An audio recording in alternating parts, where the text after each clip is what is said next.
Growing up, I wasn't the best older sister. When my younger brother was born, I said, "That's nice, now put it back." I would hoard my toys, call my siblings unkind names, and constantly get into fights with them.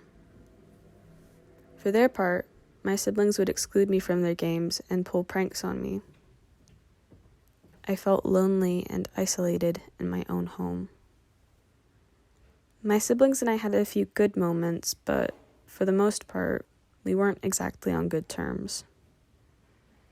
One day when I was 16, I noticed a book in my dad's office that caught my attention.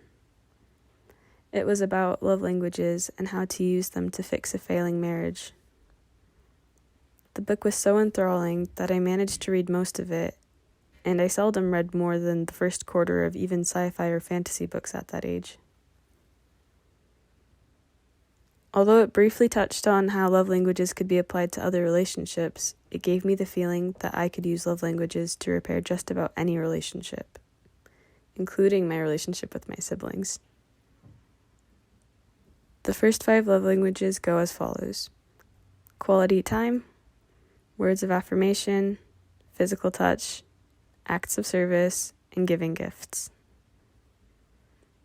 I applied all 5 love languages as best as I could to let my younger siblings know that I loved them.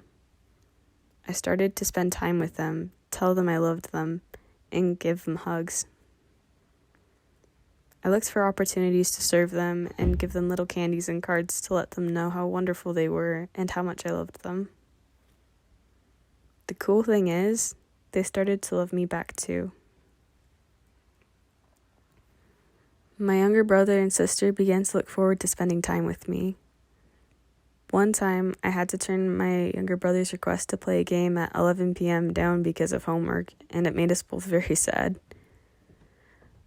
I have continued to work on showing my siblings that I love them, and it has been more than worth it.